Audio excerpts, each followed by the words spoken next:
Hello everyone. This video is an introductory lesson that covers a very critical question variety that appears on the GMAT. Over the course of the next few slides, I will be discussing GMAT Reading Comprehension in considerable detail. To start off, I'd like to familiarize you once again with the GMAT format in general. As you should be aware by now, the GMAT has 4 major sections. Today, since our focus is reading comprehension, that's what we will be talking about. But just to give you an overview, reading comprehension is a part of the verbal section, which has 41 questions spread out over these 3 question types. Alright? You will be getting 75 minutes of the total test time to solve the verbal section. So that's how you need to divide your time. Alright? So let's get into the introduction firstly. What you should first know is that 1/3 of those verbal questions that I've just talked about are reading comprehension questions. So the 41 questions that I just mentioned to you, from them, about 1/3 are reading comprehension questions. So that means about 14 to 15 questions, right? Now you get 75 minutes of test time for verbal. So you have to ensure that you spread your time out judiciously. That's why you should approximately give 2 minutes to each question, alright? And then 2 to 3 minutes of reading time for each passage. Do not confuse the two. 2 minutes for the question, 2 to 3 minutes for the passage. I understand that this may seem like a lot of time, but trust me, it is a requirement. It is a necessity, alright? The next point is that the GMAT reading comprehension has 4 passages, of which 3 are short passages and 1 is a long passage. But sometimes you may get 2 of each. So 2 short passages and 2 long passages. Alright? Typically, you get 3 questions associated with short passages and 4 questions associated with long passages. Alright? No matter what number of questions you get for a passage, remember that you will see only 1 question at a time. Alright? How this will happen is something I will cover in my next slide. Now the GMAT likes to test you on a wide range of topics. Alright? Topics like physical and natural sciences, social sciences, humanities and business. Of course, business is a prerequisite because you're trying to get into business school, but the other topics may not be that interesting to you, which is why the GMAT has put it in, because it's trying to assess how well you can read something that you may not find interesting. And that brings me to my next point, which is reading comprehension is not a test of speed. Alright? It is not a speed reading test. So the very idea that I mentioned in my previous point, that it's trying to test you on a wide range of topics just to see how well you read, by that I don't mean your speed of reading. I mean how well you can comprehend the material that you read. Alright? So it is not a speed reading test, nor is it a test of your memory. So you're not required to remember the details from the passage. Well, sure, you'll be asked about them later, but that's what I'm talking about. It's about remembering what comes where, and it's about understanding the complete idea of the passage. And how well you understand that is obviously a test of comprehension. So it is a test of comprehension of meaning and logic and of inference skills. If you are a logical person who can infer correctly, then definitely you will do well on this section. Okay, so let me talk about the RC question format. Now if you look at that picture there, you can see that there is a passage on the left hand side and there are questions that pertain to it on the right hand side. Now as I already mentioned, every passage will have multiple questions, but only 1 question will be presented to you at a time. So as you will see now, there will be a passage on the left hand side, which if it is long enough will come with a scroll bar, so that you can scroll to the end of the passage and read the entire thing. But at one time, only 1 question will appear on the right hand side here. The moment you finish solving it and submitted it, the next one will appear in its place. And this will continue until you reach the end of the passage's questions, and then the next passage will appear on the left hand side. Alright? So that's the passage text and that's the passage question with its answer choices. Alright? Now let me talk a little bit about the question types on the GMAT Reading Comprehension. Before I talk about the question types, I should let you know something that I think you might already know. Reading comprehension is a very common, very popular test on any standardized test, right? Why do you think that is? Well, because in the reading of any passage, there are certain details and there are certain things that come as a big picture. So just like after you read a storybook, you are left with a big thought, an overarching thought which stays with you till the end of the book and which probably stays with you even after you've shut the book and kept it away. But then there are certain things which are little details that come as chapters and sub-chapters and the very little things that you see inside the chapters, right? So as principle, any reading involves the addressing of both these silos. There's the silo of the big picture, which is the main context, and there's the silo of the little picture, which are the details. So the reading comprehension very wisely distributes all its question patterns among these two varieties, these two silos for that matter. Alright. So the question types that you're seeing on the slide, they are the names of different kinds of question stems that you will see. As I've already mentioned in a previous video of critical reasoning, the question stem, which is the question you read before you get into the answer choices, that question stem is a big giveaway about what type of question type you're answering. If you're answering a main idea question type, your question stem will very clearly tell you to find the main idea, correct? Similarly, if you're answering an inference question type, again your question stem will ask you to infer from the material presented in the passage, correct? So the question types are all derivatives of the question stem. Now in the next slide, I will be telling you about the question stems, but before that, let's have a brief look at these question types in general. So the main idea is the author's main message or his central point. This is what he's trying to get at even when he started writing. Alright. The second question type is details. Now details, like I mentioned to you, are those little details and little chapters in the storybook which ultimately contribute to the full picture of the story. Structure is a question type that is only about how the passage unfolds and how its organization ultimately makes coherent sense to you.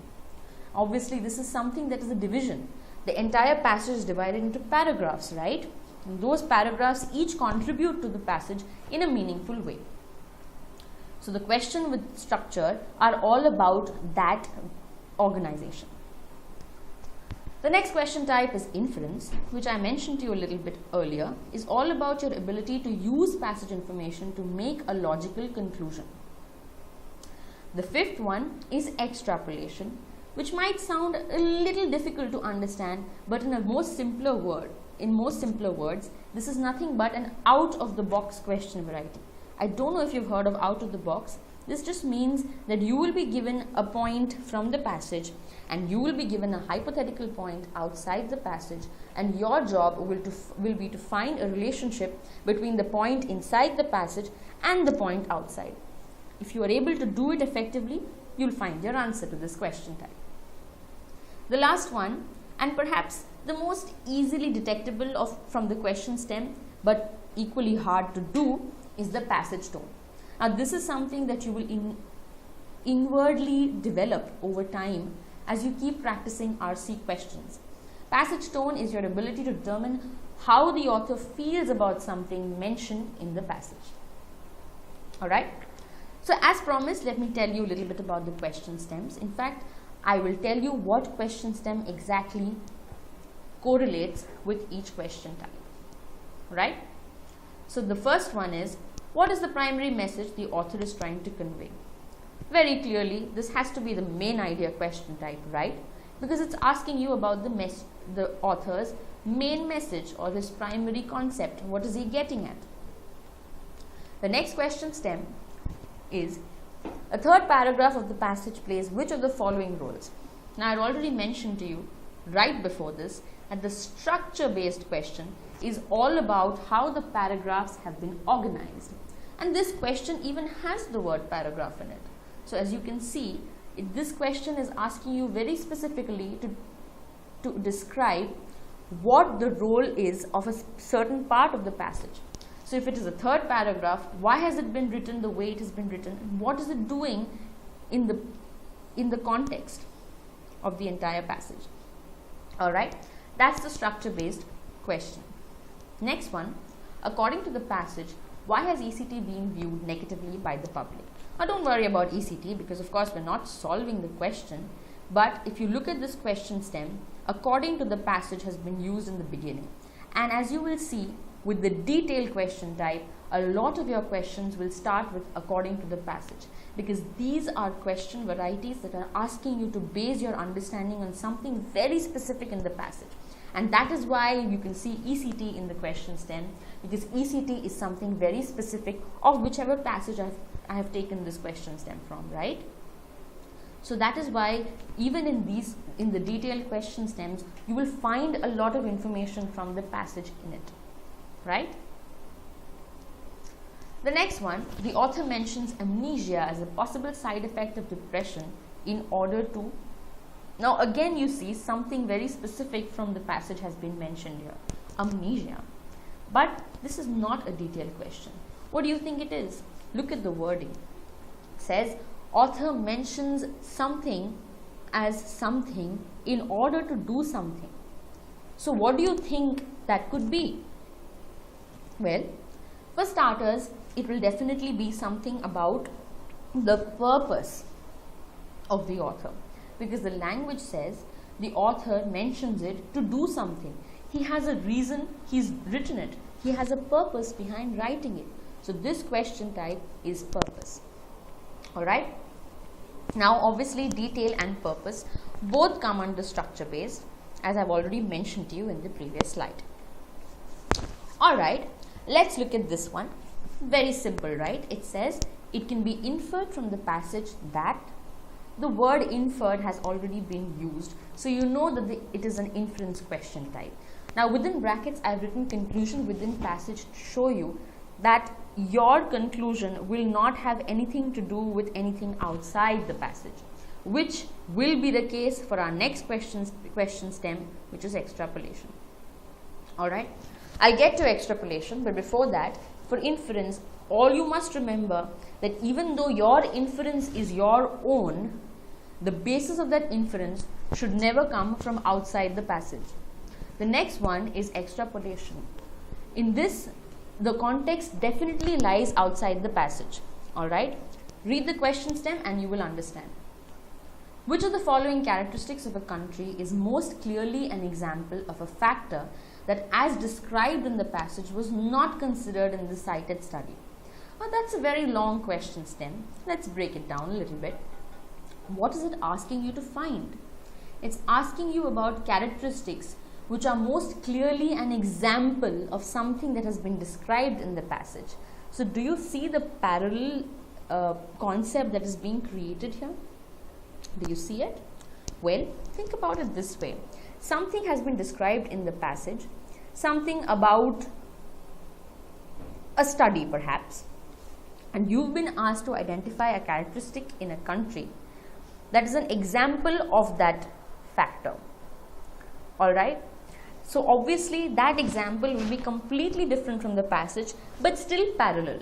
So see how you're being asked to find a correlation between a point inside the passage and a point that is outside the passage. So this is your extrapolation question type. Of course, you will get better with this as you practice more and more. So the next question stem is, which of the following, if true, would most weaken the argument? Now this is a new thing. I don't know if too many of you have come across this variety. If you've ever prepared for the GMAT, maybe you have, but this is something that is a very new idea. It involves reasoning, alright, and this definitely has context outside the passage, because they are asking you for new information that, if added to the passage, would change its nature, would make the argument that the author has put forward weaker. Alright, so this kind of a question requires immense reasoning ability, because if you do not apply your reasoning skills here, you will most likely make a mistake. Alright. And the last one, the tone of the author is best described as. Now, as you will know obviously from the very question stem and the wording in it, this is a passage tone question. Alright, the reason I've called it passage tone and style because sometimes the tone and style are interrelated and inbuilt into each other. Okay, so now that we've covered all the question stems, don't you worry, we'll be going into each one of these in detail when we start our live classes, and each of our live classes will cover each of these topics. But as of now, I would only like to tell you that in order to reinforce the concepts you've learned today, please go into the system, please practice the questions that we have for you, and you will get better and better at solving reading comprehension questions. This is of course an introductory session. We have another video that tells you about the general strategy that you need to approach reading comprehension with. I will see you again in the next video. Alright? Until then, please keep practicing. Bye.